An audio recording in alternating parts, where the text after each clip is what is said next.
अस्सलाम वालेकुम नाजरीन, हाईटेक न्यूज के खबरनामे में आपका खैर मकदम है। मैं हूं नेहा खान। नजर डालते हैं आज की अहम खबरों पर। विराट कोहली टीम में शामिल हो गए। वापस आते ही उन्होंने नेट पर प्रैक्टिस शुरू कर दी। जी हां नाजरीन, हिंदुस्तान और जनूबी अफ्रीका के दरमियान टेस्ट सीरीज के आगाज से पहले विराट कोहली ने टीम को ज्वाइन कर लिया है। कोहली ने जनूबी अफ्रीका वापस आते ही पहले टेस्ट मैच की तैयारियां शुरू कर दी है। इसी दौरान रन मशीन नेट में बैटिंग की प्रैक्टिस करते हुए वो नजर आए। टीम इंडिया के मोहल्लिक बल्लेबाज ने जोहान्सबर्ग में उतरने के बाद कोई भी वक्त जाया नहीं किया। सुपर स्पोर्ट पार्क पहुंचते ही कोहली को पसीना आने लगा। विराट कोहली ने इतवार को हिंदुस्तानी टीम के प्रैक्टिस सेशन के दौरान नेट में जबरदस्त बल्लेबाजी की है। इसी दौरान कोहली के नेट सेशन की वीडियोज और तस्वीरें सोशल मीडिया पर धूम मचा रही है। मिशन 2024 के तहत क्या प्रियंका गांधी ने समाजवादी पार्टी के लिए यूपी का मैदान छोड़ा है? उनकी इस नई जिम्मेदारी से लोग हैरान हो सकते हैं। कांग्रेस पार्टी ने प्लान 2024 को फाल कर दिया है। हफ्ते की शाम तंजीम में कई तब्दीलियां की गई है, जो इस हिकमत अमली का एक बहुत बड़ा हिस्सा है।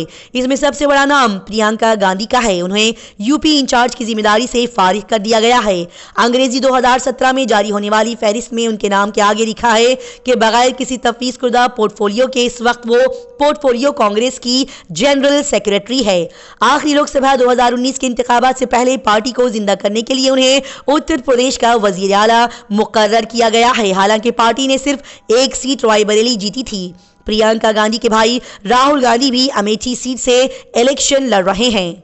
जब से प्रियंका गांधी के आजाद होने की खबर आई है, सोशल मीडिया पर भी इस बात का खूब चर्चा हो रहा है। और कांग्रेस पार्टी का खात्मा मंसूबा क्या है? कांग्रेस वर्किंग कमेटी की मीटिंग चंद दिन पहले हुई थी। ऑपोजिशन इंडिया अलायंस ने भी दिल्ली में मीटिंग की थी। वहीं पर अब प्रियंका को यूपी से हटाना एक बहुत बड़ा इशारा माना जा रहा है। अजीबो गरीब हादसा जिसको देख या सुनकर इंसानी दिमाग काम करना बंद कर दे। एक अजगर ने एक आदमी को जिंदा निगलना चाहा, लेकिन उस आदमी ने उसे ही कच्चा चबा दिया। ऐसे वाकयात आपने कई बार देखे या सुने होंगे, जहां शिकारी गलती से शिकार बन जाता है। उसके पास ख्वाह कितनी ताकत क्यों ना हो, ख्वाह वो कितना ही खतरनाक क्यों ना हो, ऐसी सूरत हाल पैदा हो जाती है कि शिकारी जान से हाथ धो बैठता है। हाल ही में फिलीपीन से भी ऐसा ही एक केस सामने आया है। यहाँ एक शख्स पर 10 फुट लंबे अजगर ने हमला कर दिया। अजगर आदमी को निगलना चाहता था, लेकिन कुछ ऐसा हुआ कि लोग दंग रह गए। बताया जा रहा है कि फिलीपीन में रहने वाला 48 साल बुलजोलियो अपने देहाती इलाके में मोटरसाइकिल से गुजर रहा था। अचानक उसने झाड़ियों से एक बहुत बड़ा अजगर निकलता हुआ देखा। बुलजोलियो ने अजगर को देखकर बाइक रोक दी। उसने सोचा कि अजगर सड़क पार करके आगे बढ़ जाएगा, लेकिन अजगर के इरादे कुछ और थे। अजगर ने अचानक से अपना रास्ता बदल दिया और बुलजोलियो पर बराह रास्त उसने हमला कर दिया, जिसकी वजह से वो शदीद जख्मी हो गया। बुलजोलियो ने महसूस किया कि अजगर उसकी कमर के गिर्द लपेटकर उसका सर खाने आ रहा है। उससे पहले कि वो ड्रैगन का शिकार बन जाए, जल्द ही कुछ करने की जरूरत थी। लिहाजा बुलजोलियो ने जब उस अजगर को आते हुए देखा तो फौरन ही अपने दांतों से अजगर का सर काट लिया। उसने सांप को इतना जोर से काटा कि वो मौके पर ही दम तोड़ गया।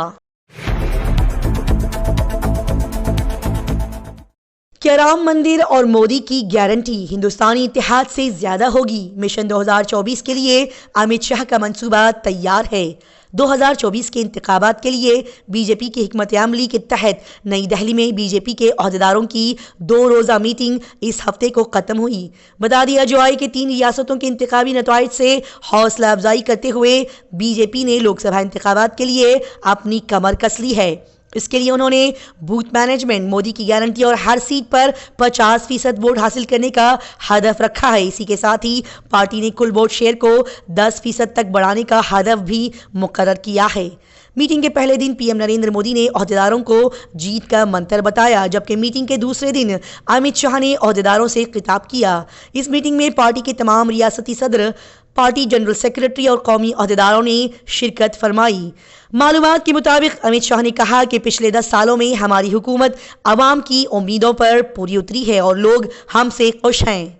बहुत सारी स्कीमें जैसे कि जल जीवन मिशन, उज्ज्वला, प्रधानमंत्री आवास योजना, आयुष्मान भारत योजना, गरीब कल्याण अन्न योजना, कौमी शाहरा की तामीर, राम मंदिर की तामीर, बड़े मजहबी मंदिरों की तज़ीन व आराइश समेत बहुत सी स्कीमों के नाम बताते हुए अमित शाह ने कहा कि ये सब मोदी हुकूमत की कामयाबियां हैं जिनको हमें लेकर आगे भी जाना है।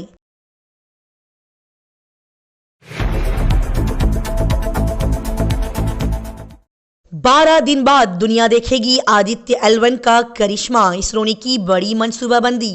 इंडियन स्पेस एजेंसी इसरो ने अपने पहले सूरज मिशन आदित्य L1 के बारे में एक बड़ा अपडेट दिया है।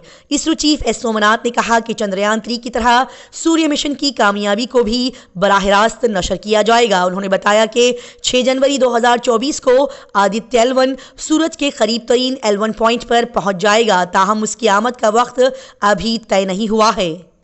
इसरो की मंसूबाबंदी के मुताबिक इस तकरीब में 12 से 13 दिन अभी बाकी हैं और इस तारीख के मौके पर इसे इसरो की वेबसाइट और यूट्यूब चैनल पर बराह रास्त नशर करेगा। आपको बताते हुए चलें कि इसरो ने 2 सितंबर को श्रीहरिकोटा में सतीश धवन खिलाई मरकज से आदित्य L1 को कामयाबी के साथ लॉन्च किया था और अब ये सूरज के L1 पॉइंट तक सफर करेगा।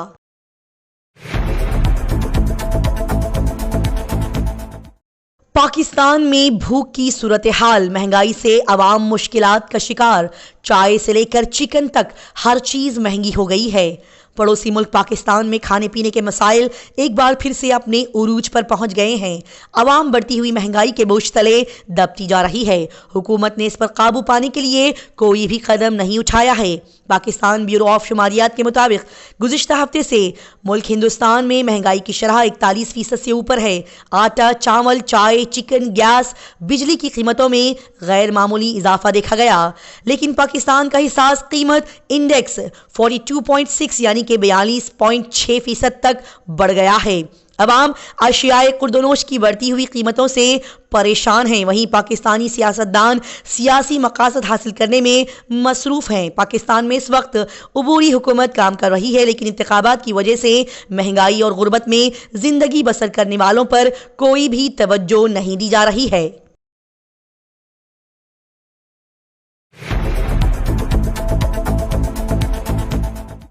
लोकसभा इलेक्शन 2024 के तहत यूपी, बिहार और महाराष्ट्र लोकसभा इंतखाबात का सबसे बड़ा रायशुमारी कब और कहां और कैसे होगा?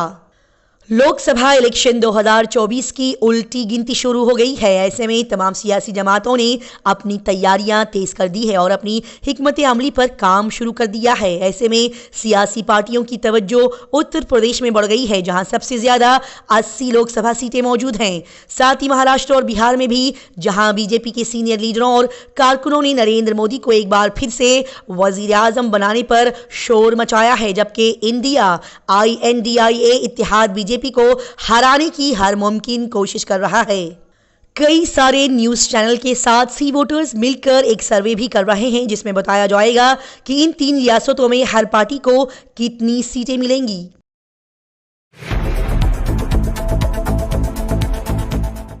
हिंदुस्तानी खवातीन टीम ने एक तारीख कायम कर दी। ऑस्ट्रेलिया को हिंदुस्तान ने पहली बार टेस्ट में शिकस्त दे दी है। जैसे कि सभी बखूबी अंदाज से जानते हैं कि हिंदुस्तानी खवातीन टीम और ऑस्ट्रेलिया की खवातीन क्रिकेट टीम के दरमियान एक टेस्ट मैच खेला गया। इस मैच में टीम इंडिया ने ऑस्ट्रेलिया को 8 विकेट से शिकस्त देकर ट्रॉफी जीत ली है।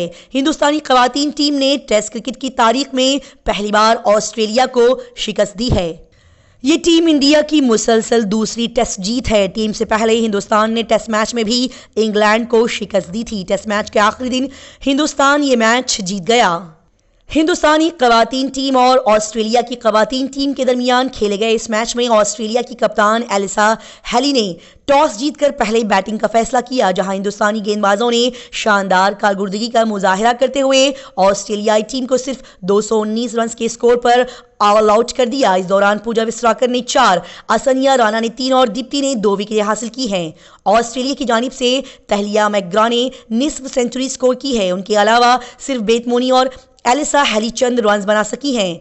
मैच की पहली इनिंग्स में टीम इंडिया ने पूरी तरह से अपना दबदबा बरकरार रखा और ऑस्ट्रेलिया को वापसी का मौका नहीं दिया। साथ ही हिंदुस्तान ने बड़े ही शानदार अंदाज में ऑस्ट्रेलिया को शिकस्त दे दी।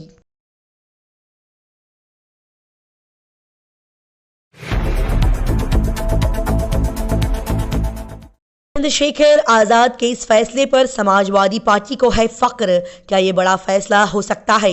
समाजवादी पार्टी के सदर चंद्रशेखर आजाद आइंदा लोकसभा इंतखाबात की तैयारियों में मसरूफ है। अब उन्होंने रियासत की नगीना लोकसभा सीट से भी इलेक्शन लड़ने का ऐलान किया है। दूसरी तरफ समाजवादी पार्टी ने भीम आर्मी चीफ के फैसले का खैर मकदम किया है। ऐसे में सवाल उठ रहे हैं कि क्या आइंदा इंतखाबात में समाजवादी पार्टी नगीना सीट से अपना कोई उम्मीदवार खड़ा नहीं करेगी।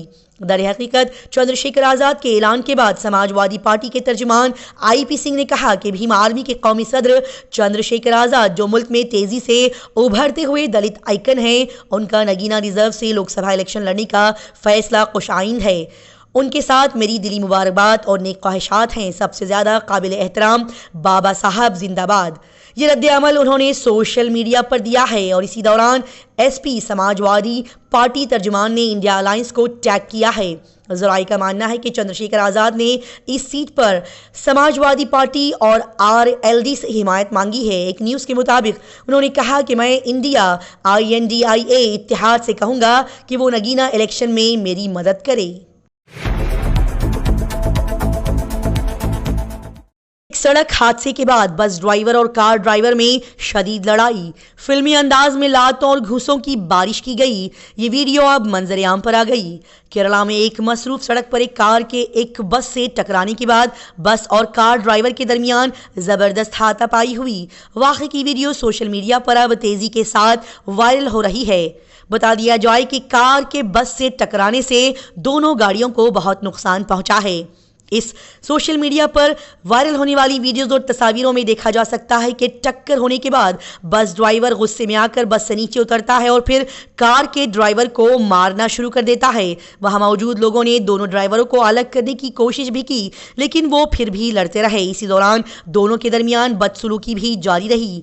किसी ने ये सारा वाकया अपने मोबाइल फ़ोन में कैद कर लिया और सोशल मीडिया पर इसको पोस्ट कर दिया। पुलिस ने इस वाक़े का नोटिस लेते हुए मामले की तहकीकात शुरू कर दी है और अभी तक किसी को भी इस मामले में गिरफ्तार नहीं किया गया।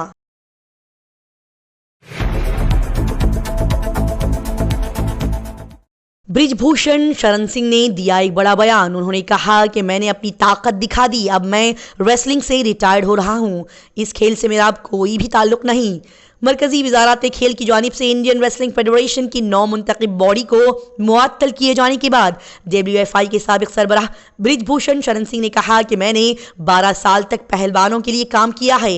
वक्त बताएगा कि मैंने क्या किया और अब ये फैसला हुकूमत से मुज़ाकिरात वफाक के मुंतखब लोग करेंगे।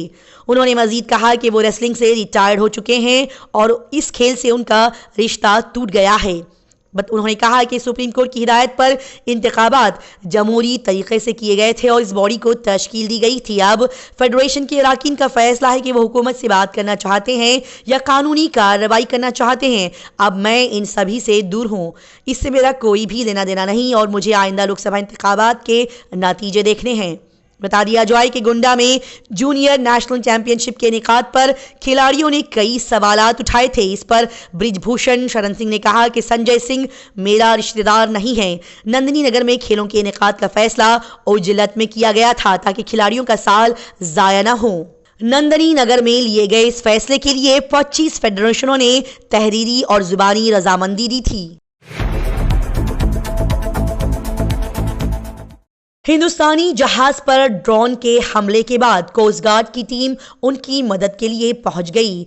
अरब सागर में एक तिजारती जहाज पर ड्रोन हमले की खबर सामने आई है। इस जहाज का नाम MVKM प्लूटो है। गुजरात के साहिल से दूर वेरेवल से 200 किलोमीटर जुनूब मगरिब में इसराइल के इत्तेहादी तिजारती जहाज पर हमला किया गया था। इस हमले के बाद जहाज में आग भड़क उठी थी, जिसकी वजह से उसे काफ़ी नुकसान पहुंचा है। इस वाक़े के बाद कोस्ट गार्ड ने जहाज से राब्ता किया और जहाज ने ICG S विक्रम की मदद तलब की है, जो कि मुंबई से मौके पर पहुंच गए। बता दिया जाए कि कोस्ट गार्ड डॉर्नियर का मैरीटाइम सर्विलेंस एयरक्राफ्ट जहाज की निगरानी के लिए पहुंच गया है। तैयारी से जहाज की वीडियोज और तस्वीरें शेयर की गई है, लिहाजा इस हमले के बाद कोस्ट गार्ड की टीम उनकी मदद के लिए पहुंच गई है। इसी के साथ हाईटेक न्यूज खबरनामा इख्तिताम को पहुंचता है। अल्लाह हाफिज।